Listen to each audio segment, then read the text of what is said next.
आणि यानंतर आतापर्यंतच्या महत्त्वाच्या बातम्यांचा वेगवान आढावा घेऊयात। एक भाऊ दुसऱ्या भावासोबत नसावा का? संजय राऊतांचं वक्तव्य। मोठ्या भावानं लहान भावाविषयी मत व्यक्त केल्यावर अस्वस्थता का? असाही सवाल। विजयी मेळावा केवळ मराठीच्या मुद्द्यावर होता, त्याचा राजकारणाशी काहीही संबंध नाही, असं राज ठाकरेंनी अनौपचारिक बोलताना म्हटलं होतं। त्या विधानावर आपली भूमिका स्पष्ट करताना राज ठाकरेंनी राजकीय विधान करायचं असेल तर अधिकृत पत्रकार परिषद घेईन अशी पोस्ट केली आहे।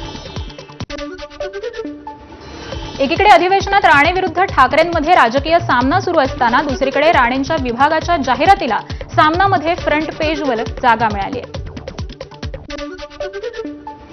मंत्री येतात जातात ती सरकारी जाहिरात। राणेंच्या विभागावरील जाहिरातीवर संजय राऊतांची प्रतिक्रिया। आमचं भांडण भ्रष्ट राज्यकर्त्यांशी असल्याचीही राऊतांची प्रतिक्रिया। राष्ट्रवादी शरद पवार पक्षाचे मुख्य सचिव म्हणून आमदार रोहित पवार यांच्यावर जबाबदारी सोपवली जाण्याची शक्यता। त्यावर प्रतिक्रिया देताना पक्ष जी जबाबदारी देईल ती मी प्रामाणिकपणे पार पाडेन असं रोहित पवारांनी म्हटलंय। शिंदेंच्या शिवसेनेचे माजी खासदार हेमंत गोडसे नाराज असल्याची माहिती। पक्षातील गटबाजीमुळे तसंच पराभवानंतर राजकीय पुनर्वसन करत पक्षानं मोठी जबाबदारी न दिल्यानं हेमंत गोडसे नाराज असल्याची माहिती। प्रकाश महाजन यांनी नाराजी व्यक्त केल्यानंतर अमित ठाकरे आणि बाळा नांदगावकर यांचा प्रकाश महाजनांना फोन। प्रकाश महाजन यांची नाराजी अमित ठाकरे आणि बाळा नांदगावकर यांनी समजून घेतली।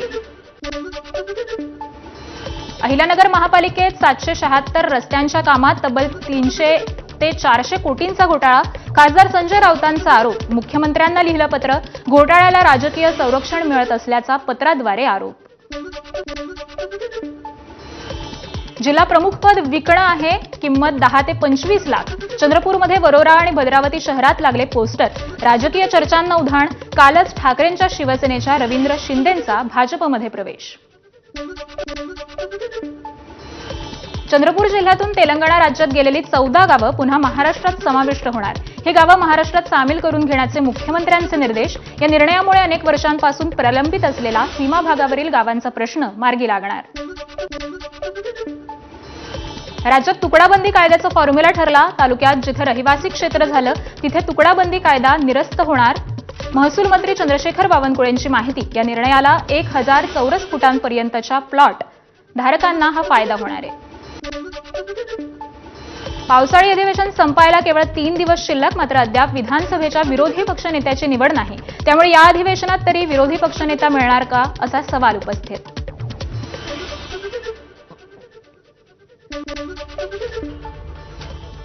यासोबतच बुलेटिनमध्ये घेऊयात एक छोटासा ब्रेक। पाहत रहा एबीपी माझा।